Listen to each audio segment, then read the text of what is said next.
קיצור, אחי, יוצאים מהקיוסק, מתחילים לרוץ שמאלה, לא רואים אותה. אז התחלנו לרוץ לכיוון השני, לכיוון פה.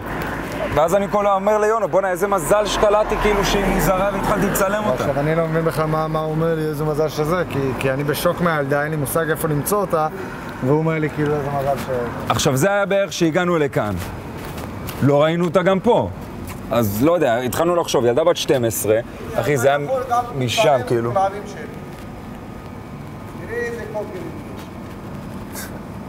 אוקיי, מה היה?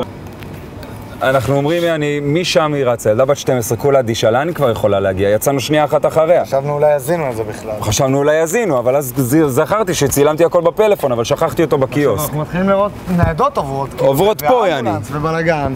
ונזכרנו שזה מה שאנחנו הזמנו. ואז אני אומר ליונו, בוא'נה, אמרת להם בדיוק מאיפה התקשרנו, יעני, בדוק עברו שבקיוסק. יגיעו אליי שוטרים, ישאלו אותי למה התקשרתי, מה אני אגיד להם? עבדנו עליכם. לא בגיל של לעבוד על אנשים בטלפון, ואין ילדה, ואמרנו ילדה, בלגן, תאונה. קיצור, אנחנו קולטים שם משטרות עוצרות, אחי, בדיוק איפה שהילדה אמרה לנו שלשם היא רצה, כאילו, עוצרות שם, אחי, צ'קלקות עניינים, כאילו.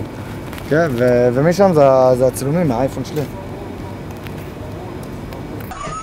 על תחדלת, יש נפגעים.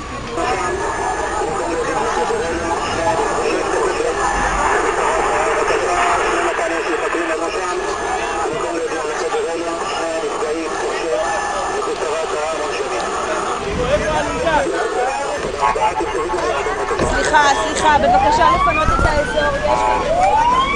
סליחה, ביקשתי לזום,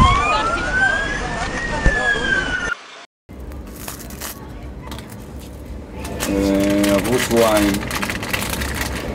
לא יודע, לא שמענו כלום, לא יודעים כבר מה לחשוב.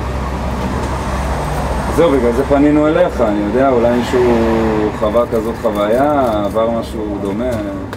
אולי בעצם הייתה לה עוד אחות שקרה לכם? יש שם שתי אחיות בעצם.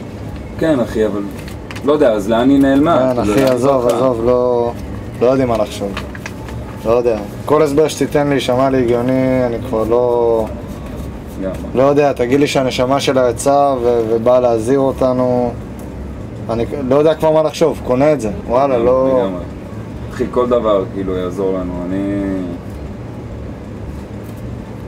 לא יודע, וכאילו איך נשמה, מה, הצלחתי לצלם אותה? הזוי, אחי. הזוי.